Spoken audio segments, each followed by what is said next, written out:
मैंने इससे पहले आपको बताया कि इससे पहले मैं 6 डिफरेंसेस आपके साथ शेयर कर चुकी हूँ जो आउटर सर्कल इंग्लिश वेराइटीज़ और इनर सर्कल इंग्लिश वेराइटीज़ के अंदर मौजूद है, दरमियान मौजूद है। अब यहाँ पे 7वां डिफरेंस ये है क्वेश्चनिंग सिस्टम। जो क्वेश्चनिंग आंसरिंग सिस्टम कैसा है? जो आउटर यानी 2 क्वेश्चनिंग आंसरिंग सिस्टम्स 2 हैं। इंग्लिश की जितनी भी वैराइटीज़ है, इनर सर्कल वैराइटीज़ है, आउटर सर्कल 2 हैं। कौन से हैं? पॉजिटिव नेगेटिव सिस्टम है या एग्रीमेंट डिसएग्रीमेंट सिस्टम है।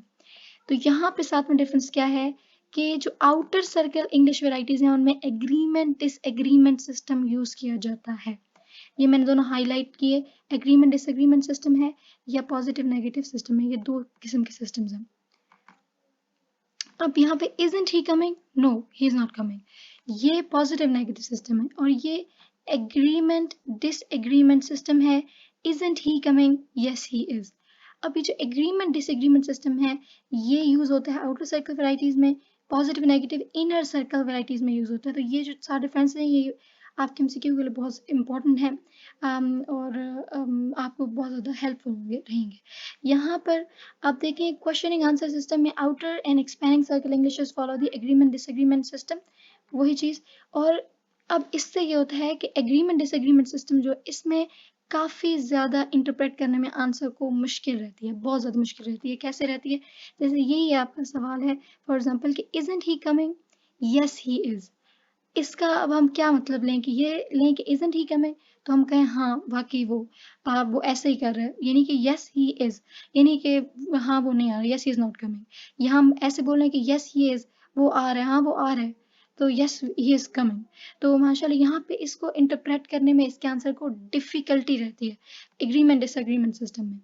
इसके अलावा 8वां डिफरेंस क्या है आउटर सर्कल इंग्लिश वैराइटीज में और इनर सर्कल इंग्लिश वैराइटीज में? वो है use of general question tags.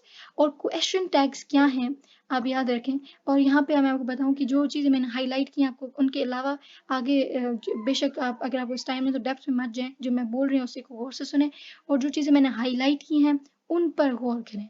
तो अब यहाँ पे क्वेश्चन टैग्स क्या हैं? Question tags are used with a question intonation following statements. अब देखें जैसा कि ये स्टेटमेंट है he is coming to the party, ये एक असर्टिव स्टेटमेंट है, ये एक डिक्लेरेटिव स्टेटमेंट, इसमें कुछ असर्शन की गई, कोई बात बताई, he is coming to the party, he is coming to the party. इसी को क्वेश्चन कैसे बना लिया गया आउटर सर्कल इंग्लिश वैराइटीज में? आउटर सर्कल वैराइटीज में कैसे इसको क्वेश्चन बना लिया जाता है कि इसके एंड पे ये क्वेश्चन टैग एंड कर लगा दी जाती है, यानी एक क्वेश्चन फ्रेज ऐड कर दी जाती है। क्वेश्चन टैग से क्या मुराद है कि एक पूरी डिक्लेरेटिव या असर्टिव सेंटेंस के फ्रेज के एंड पर एक क्वेश्चन फ्रेज ऐड कर देते हैं। इजंट ही, जैसे कि सारा हैज अराइव्ड, सारा हैज अराइव्ड ये एक डिक्लेरेटिव सेंटेंस है, लेकिन सारा हैज अराइव्ड ये एक डिक्लेरेटिव सेंटेंस है, लेकिन अगर मैं इसके साथ हैजंट शी लगा दूं तो ये एक क्वेश्चन बन जाएगा। तो हैजंट शी क्या हो गया? ये हो गया tag, question tag, hasn't she, isn't it. इस तरह से Hira will come next month इंशाल्लाह ताला, सो इजंट इट। अब Hira is coming next month और Hira will come next month, तो यहाँ पे Hira will come next month, Hira will come next month, ये चीज़ जो है वो एक असर्टिव सेंटेंस है। असर्टिव सेंटेंस के एंड पे हमने ये क्वेश्चन टैग लगा दिया तो ये क्वेश्चन बन गया। तो ये 8वां डिफरेंस है आपके पास। उसके बाद 9वां डिफरेंस क्या है आउटर सर्कल इंग्लिश वेराइटीज में और इनर सर्कल इंग्लिश वेराइटीज में? 9वां डिफरेंस क्या है कि जो आउटर सर्कल इंग्लिश वेराइटीज होती हैं उनमें ग्रामर, उनकी वोकेबलरी, उनकी कंस्ट्रक्शंस, सब कुछ बहुत ज़्यादा कॉम्प्लेक्स है। और दूसरी बात ये यहाँ पे ये देखें, ये चीज़ बहुत इंपॉर्टेंट है, ये जो मैंने मार्क की है एमसीक्यू के लिए बहुत इंपॉर्टेंट है कि आउटर सर्कल जो वेराइटी होती है वो ज़्यादा फॉर्मल होती है इनर सर्कल इंग्लिश के मुकाबले में। इसके अलावा ये दोनों चीज़ें यहाँ पे कवर होती हैं कि रिडेंडेंसी ऑफ एक्सप्रेशन। हमारे ख्याल में जो सॉरी इनर सर्कल वैराइटीज़ में जो आइडियाज़, जो कंस्ट्रक्शन, जो चीज़ें, फ्रेजेस, सबऑर्डिनेट क्लॉजेस वगैरह जो हम लोग रिडेंडेंट समझी जाती हैं इनर सर्कल वैराइटीज़ में, वो वहाँ पे रिडेंडेंट नहीं समझी जाती, बल्कि काफ़ी कसरत में वो चीज़ें मौजूद हैं और वो यूज़ की जाती हैं। जैसे कि एक्सप्रेशन ऑफ थैंक्स, जैसे कि थैंक यू सो मच या थैंक यू सो मच या thank you so very much, ये एक्सप्रेशन ऑफ थैंक्स, इस किस्म के एक्सप्रेशन ऑफ थैंक्स इतने, या लेंथी कंस्ट्रक्शन मतलब कि बहुत लंबा कोई जुमला है, सबऑर्डिनेट क्लॉसेस बहुत सारे, 2-3 मतलब सबऑर्डिनेट क्लॉज, ऑर्डिनेट जो सबऑर्डिनेट क्लॉज हो गई, यानी एक लंबा सेंटेंस, लेंथी कंस्ट्रक्शंस होती हैं। डिफरेंशियल, डिफरेंशियल मतलब जो ताज़ीमी कलमात होते हैं वोकैबुलरी के, ताज़ीमी कलमात जैसे कि जिस तरह के हो गया मिस या मिस्टर या जो भी इस तरह से योर एक्सीलेंसी, जो भी डिफरेंशियल वोकैबुलरी होती है वो इनकी ज़्यादा स्ट्रांग होती है। यानी ये फॉर्मल है तो इसमें एक्सप्रेशन ऑफ थैंक्स आप देखें, लेंथी कंस्ट्रक्शन, डिफरेंशियल वोकैबुलरी और यूज़ ऑफ ब्लेसिंग्स, ये इनका खास है। ये 3 चीज़ अगर आप यहाँ पे इंग्लिश के सेंटेंस पे देखें तो ये आप समझ जाएं कि अगर लेंथी कंस्ट्रक्शन हो, ये डिफरेंशियल वोकैबुलरी ज़्यादा हो तो या यूज़ ऑफ ब्लेसिंग्स हो कि मे अल्लाह रब्बुल इज़्ज़त bless you with a very happy and long life, तो इसमें ज़्यादा ब्लेसिंग्स, इसमें यूज़ ऑफ ब्लेसिंग्स, तो वो क्या होगी, वो आपके पास लाजमी तौर पर होगी आउटर सर्कल इंग्लिश वैरायटी, जो कि इनर सर्कल में बिल्कुल रिडंडेंट गैर ज़रूरी चीज़ समझी जाती हैं। ये सारे इसके एग्जाम्पल हैं कि आई ऑफर माई सेल्फ। अब देखें ये ये होगा लेंथी कंस्ट्रक्शन, सॉरी, ये डिफरेंशियल वोकैबुलरी की, ये ताज़ीमी तौर पे इसे भी बहुत ज़्यादा ताज़ीम शो करने के लिए आई ऑफर माई सेल्फ, कि मैं अपने आप को पेश कर रहा हूँ फॉर दिस जॉब। तो यानी ये, और with due respect I beg to say, ये जो हम इसे काफ़ी ज़्यादा यूज़ करते हैं एप्लीकेशन वगैरह में, with due respect I beg to say. तो आई बेग टू से आप देख सकते हैं किस किस्म का कितना इतना डीप और डिफरेंशियल वोकैबुलरी का हिस्सा है। Use of blessings, expression of thanks, ये सब चीज़ें, तो ये योर ओबीडिएंट सर्वेंट, तो रिस्पेक्ट शो करने के लिए और थैंकफुलनेस शो करने के लिए ये चीज़ें। इसी तरह से ग्रीटिंग्स एंड लीव टेकिंग, ये ग्रीटिंग्स एंड लीव टेकिंग, अब यहाँ पे इनकी वजह क्या है कि ये जो आउटर सर्कल वैराइटीज़ में expression of thanks, constructions, differential vocabulary, use of blessings, ये चीज़ें आई, और इसी तरह जिस तरह की यू आर एंजॉइंग, या हम लोग इनर सर्कल वैरायटी में क्या पूछा जाएगा, आर यू एंजॉइंग, तो यू आर एंजॉइंग, ये क्वेश्चन पूछा जाएगा। नाइजेरियन इंग्लिश की, नाइजेरियन इंग्लिश है। अगर आपके पास टाइम है तो इन्हें ज़रूर कीजिए, और अगर आपके पास टाइम कम से कम है तो फिर आप इनको स्किप कर सकते हैं। वैसे if you want to get the 4 marks, you need to, ये यहाँ से प्रिपेयर करने की ज़रूरत है कि have you eaten already, Malaysian English, Singaporean English, इनके ये है खासा, हैव यू ईटन ऑलरेडी, ये इनकी स्टेटमेंट्स हैं, इनके पैदा कर दी स्टेटमेंट्स हैं।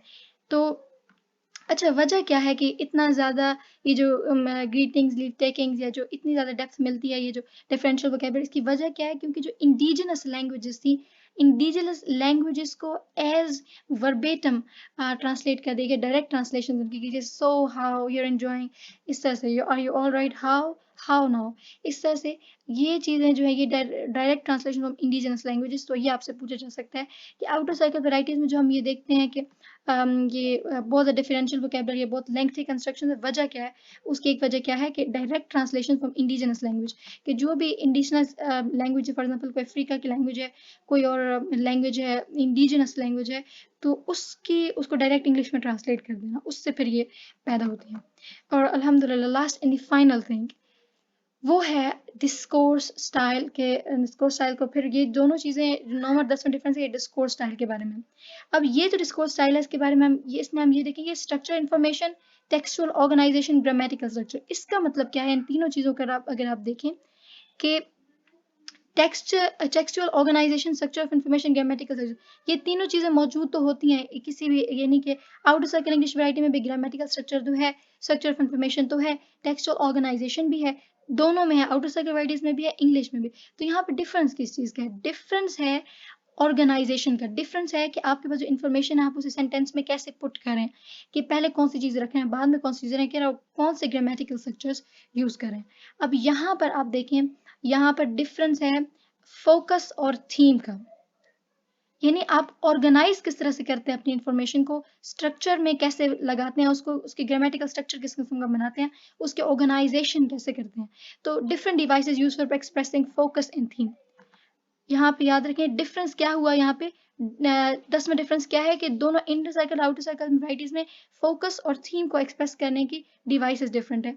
अब फोकस और थीम होता क्या है, देखिए नीचे जैसे डेफिनेशन, और मैंने इनको यहाँ पे भी समराइज किया है कि फोकस क्या होता है, फोकस थीम क्या होता है, जो थीम को पहले शुरू करते हैं, थीम जो सेंटेंस के इनिशियल में हमें नजर आता है, शुरू में नजर आता है, initial element in the sentence, शुरू में जो मौजूद होता है, जैसे कि she went to the beach, इसमें शी जो है जहाँ से सेंटेंस शुरू हो रहा है वो थीम है, initial element in the sentence. इसी तरह से she went to the beach, और फोकस क्या है, वो वर्ड वो पार्ट ऑफ स्पीच जो कि जो मेन वर्ब है उसको फॉलो कर रहा है, यानी कि बीच। तो फोकस क्या हुआ, विच फॉलोज द मेन वर्ब, यहाँ पे मेन वर्ब, मेन वर्ब। और थीम क्या है, इनिशियल एलिमेंट इन सेंटेंस। तो इस एग्जांपल से सामने है she went to the beach. अब देखें, she went to the beach, यानी कि ये जुमला है, ये जुमला आउटर सर्कल वैराइटीज और इंग्लिश इनर सर्कल वैराइटीज दोनों ने ये जुमला कहना है, या ये जो नीचे मिसालें दी गई हैं, तो यानी कि इनका अपना अपना स्ट्रक्चर है कि ये इस इंफॉर्मेशन को she went to the beach कैसे पुट करेंगे, पहले फोकस को बताएंगे या पहले थीम को बताएंगे। यहाँ पे डिफरेंस है, यहाँ पे इनके textual organization, structure of information, grammatical structure में डिफरेंस है। यहाँ पे ये 3 मिसालें दी गई हैं, नीचे गालिबन एक और है। मैं आपको इसकी पहले 2 मिसालों को समझाऊंगी, पहले 2 मिसालों को क्लैरिफाई करने की कोशिश करूंगी। Certain medicine we do not stock in our dispensary, कि कुछ ऐसी मेडिसिन हैं जो हम अपनी डिस्पेंसरी में नहीं लाते, डिस्पेंसरी में स्टोर नहीं करते, और डेफिनेटली उनको नहीं बेचते स्टोर में।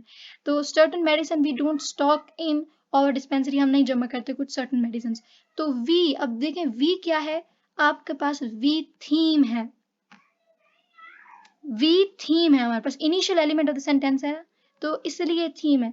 अब और ये जो सर्टन मेडिसिन है इसे कहाँ पर होना चाहिए, we do not stock in our dispensary, हम क्या स्टॉक नहीं करते। अगर सर्टन मेडिसिन को आप यहाँ से एक दफ़ा रिमूव करके सोचें, इसको हटा कर एक दफ़ा देखें, तो we do not stock in our dispensary, क्या आपके पास मेन वर्ब है वो स्टॉक है, स्टॉक के बाद जो आने वाला पार्ट ऑफ स्पीच है वो क्या है, सर्टन मेडिसिन, और सर्टन मेडिसिन ही आपका पास है, आपका फोकस है। फोकस क्या होता है, विच फॉलोज द मेन वर्ब, तो गालिबन यही आपका यकीनन क्या है, फोकस है। तो अब आउटर सर्कल, इससे हमें क्या पता चला कि आउटर सर्कल इंग्लिश वैरायटी में जो थीम होते हैं उसे बाद में लिखा जाता है, फोकस को पहले लिखा जाता है। इसी तरह नीचे एक और मिसाल है, वन सब्जेक्ट दे पे फॉर, अब इस वन सब्जेक्ट को फिर साइड लाइन करें, एक दफा इसको बिल्कुल हटाएं, रिमूव करें और फिर पढ़ें, दे पे फॉर $7, किस चीज के लिए, दे पे फॉर वन सब्जेक्ट $7, कि एक सब्जेक्ट के लिए वो $7 अदा करते हैं।